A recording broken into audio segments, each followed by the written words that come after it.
Everyone, welcome to my channel. Kalyug वो युग जहाँ पर अपराध, करप्शन, चोरी, डकैती, लालसा, स्वार्थ, ईगो, हर चीज़ सिर चढ़कर आज बोल रही है। चोर चोरी करता है, छोटी चोरी से स्टार्ट करता है, लेकिन यदि वो पकड़ा ना जाए तो उसकी वो आदत बन जाती है और वो बेफिक्र हो जाता है। कोई भी अपराधी जन्मजात अपराधी पैदा नहीं होता। दुनिया के हालात, उसके घर परिवार की दशा, उसकी अपनी सोच उसे गलत रास्ते पर ले जाती है। और कुछ आजकल ऐसे दोस्त मिल जाते हैं जो बरगला देते हैं। आज पैसों की चाहत लोगों को क्राइम की दुनिया में एंटर करवा दे रही है।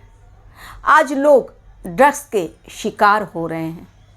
आज लोग अपनी ही दुनिया को खराब करने पर तुल गए हैं।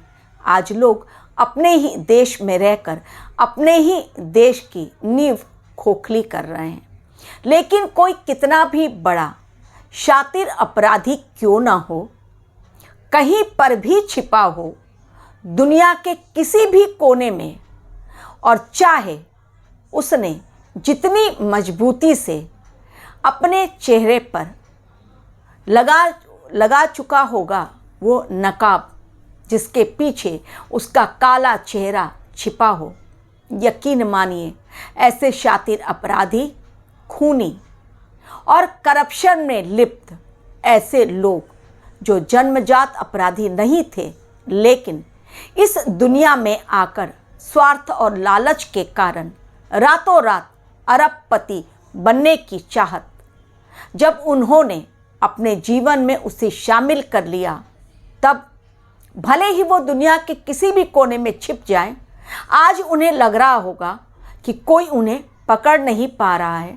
पर्दे के पीछे घिनौना खेल वो खेल रहे हैं। लेकिन अगर उन्होंने ऐसा कोई भी कार्य किया है जो धोखे में शामिल है, जो छल और कपट में शामिल है, जो पाप में शामिल है, यकीन मानिए कभी भी वो इंसान बचकर कलयुग से जा नहीं सकता। यानी इस जन्म का किया इसी जन्म में भुगतना है। यही है कलयुग की विशेषता। लोग कहते हैं मरने के पश्चात जब आत्मा पहुंचती है यमलोक, तब उसे सज़ा दी जाती है। लेकिन मुझे लगता है कलयुग वो युग है जहाँ पर अपने ही जीवन में इंसान को अपने पापों का, अपने कर्मों का भुगतान करना पड़ता है और तब वो यहाँ से जाता है। और यदि उसने सुसाइड कर लिया तो वापस उसको आना पड़ता है फिर से अपने कर्मों का भुगतान करने के लिए, यानी छुटकारा नहीं मिलता है। शनिदेव और कल्कि भगवान जस्टिस का वो रूल अपनाए हैं जिसके तहत निर्दोष को कोई सज़ा नहीं, लेकिन जो दोषी है वो छूटेगा नहीं। छोटे से छोटा अपराध या बड़े से बड़ा अपराध, चाहे उसके पास कितनी भी धन दौलत हो, बहुत बड़ा पद हो, प्रतिष्ठा हो, अरबपति हो, खरबपति हो, जिसके आगे पुलिस वाले भी आवाज़ नहीं उठा सकते, जो अपने पैसों के बलबूते पर, अपने पद प्रतिष्ठा के बलबूते पर कानून को भी खरीदने का चाल चल रहा हो, ऐसे इंसान सिर्फ और सिर्फ कल्कि देव के द्वारा, शनि देव के द्वारा अपने जीवन में पाप कर्म का वो असर देखेंगे कि वो भी याद रखेंगे आजीवन कि उन्होंने दूसरों को तो धोखा दे दिया, लेकिन कलयुग में आए कल्कि अवतार को धोखा देना इतना आसान नहीं है, बल्कि नामुमकिन है। तो कल्कि देव की न्याय व्यवस्था का एक ही रूल, निर्दोष को सज़ा नहीं और दोषी बचेगा नहीं।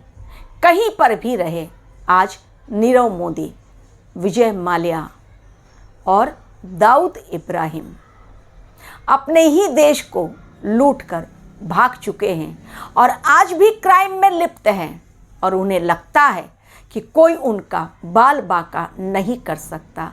याद रखिए, जब प्रकृति जब वापस लेना चाहती है तो जो कुछ आपके पास है, हमारे पास है, यदि हमने गलत तरीके से उसे कमाया है, झटके में वापस ले लेती है। पता भी नहीं चलता कब रातों रात महल में रहने वाला राजा अचानक से सड़क पर आ जाए।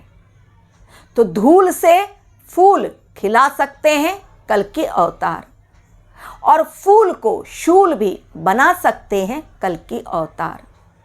तो उनके न्याय की यही है विशेषता, क्योंकि आज सुप्रीम कोर्ट भी गवाहों की दलीलों पर यकीन करके और जितनी उनके पास, जज के पास जितनी बुद्धि होती है, उनके द्वारा वो बेस्ट जस्टिस देने की कोशिश करते हैं।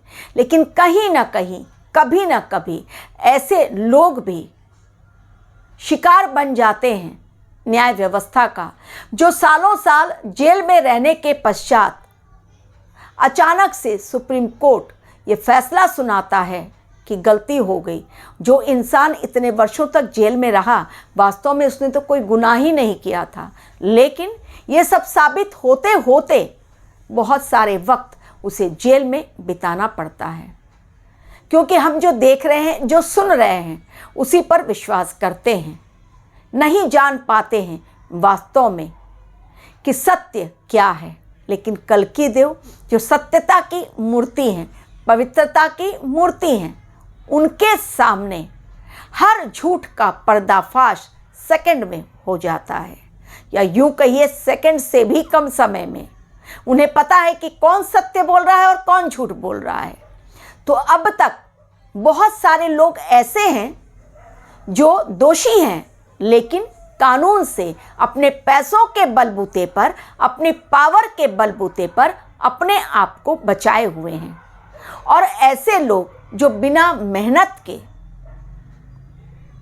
रोटी कमाना चाहते हैं, ऐसे लोग भी आज बहुत अधिक तरक्की कर रहे हैं। लेकिन इसके विपरीत जो वास्तव में संघर्ष कर रहे हैं, जो वास्तव में ऑनेस्ट हैं, जो वास्तव में नेक दिल हैं, जो वास्तव में किसी का बुरा नहीं चाहते, नहीं करते, ऐसे लोगों के जीवन में बहुत अधिक तकलीफ़ें हैं।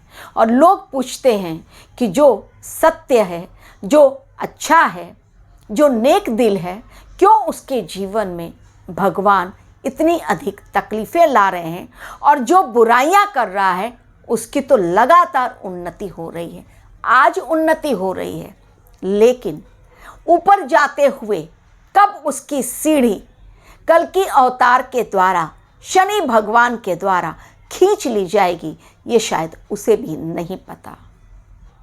तो वेट कीजिए समय का, क्योंकि टाइम मैटर्स इन कल्कि अवतार्स जस्टिस। समय के पहले यहाँ पर कुछ भी नहीं होता। तो right decision on right time by कल्कि अवतार and Saturn. Thank you very much for watching my video.